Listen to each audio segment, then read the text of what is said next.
Hello, it's Tom. I am the editor of the Popcorn Muncher, and welcome once again to our YouTube channel. This week, it's time for one of my occasional DVD and Blu-ray reviews. What? Go back to the left. Yeah, nothing. Thought I saw some feet.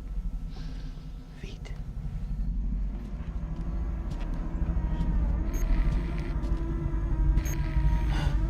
Insidious: The Last Key is the fourth entry in the Insidious series from Blumhouse Pictures, and thanks to the wibbly-wobbly, timey-wimey continuity of the franchise, it's also the second one chronologically. Indeed, the final scene of this movie sees the entire thing come full circle and leads back into where we started with the first movie, way back in 2010. This time around, we're going into the past of Elise, played once again by Lin Shaye. We see her trying to hide her psychic gift from her abusive father, and then we flash back to the present day, where a man has called her to investigate demons that are threatening him. The shocker is that he currently lives in the house where Elise grew up. Initially, she refuses to investigate on his behalf, but eventually comes round and decides to confront her past head on. I'm a big fan of Blumhouse horror films, but the Insidious franchise has always been a bit of a head scratcher for me. The first film is a lame haunted house story that gets carried away with its astral projections and weird science. The second one is a properly awful reboot of The Shining, with Patrick Wilson running around with an axe. The third one picked things up a little bit. Leigh Whannell moved from the writer's seat into the director's chair and brought a real flair to the storytelling. This time around though, Whannell, despite doing such a good job with the third film, has stepped aside in favour of Adam Robitel, who is best known for helming The Taking of Deborah Logan. The Last Key is entirely about the idea of abuse and the long-lasting damage it causes. It's a laudable and interesting idea to try to put across in a horror movie, and when the story engages with this, it actually works quite well. Unfortunately though, the rest of the movie is catatonically boring. I nearly fell asleep watching it again. When I first saw it back at the cinema in, I think it was January or February, there seemed to be some sort of problem with the house lights in the screening I was in. So I watched it in an auditorium so bright that I could have cracked open a copy of 50 Shades and started reading. In fact, that almost certainly would have been scarier. This time around, the room was darker, but that didn't make anything more frightening.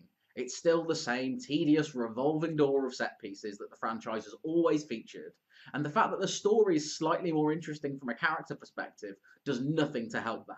The lifeblood of Insidious, and indeed any horror movie, will always be its scary set pieces, and in The Last Key, they simply aren't frightening enough.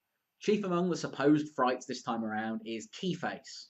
That's right, Keyface. This continues the franchise's penchant for weirdly named demons, whether it's the lipstick-faced demon, the long-haired fiend, or the man who can't breathe. Fortunately though, Lin Shaye is still there to own the spotlight as Elise. I can't think of another major blockbuster franchise that's top-lined by a woman who's well into her 70s.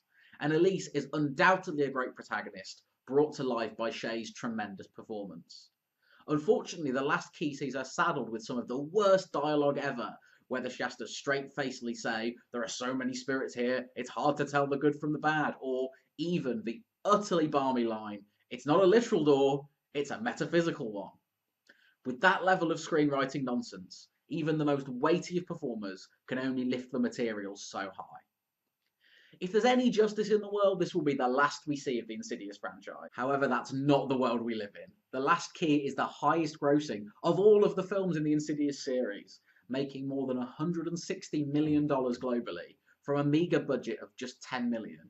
That would be like if Avengers Infinity War somehow managed to make $5 billion worldwide. Even Thanos can't manage that sort of power, but apparently a 74-year-old scream queen has that in her back pocket.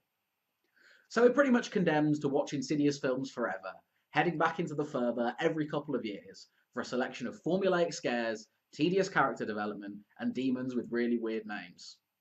I still think the guy in the first film looks exactly like Darth Maul though.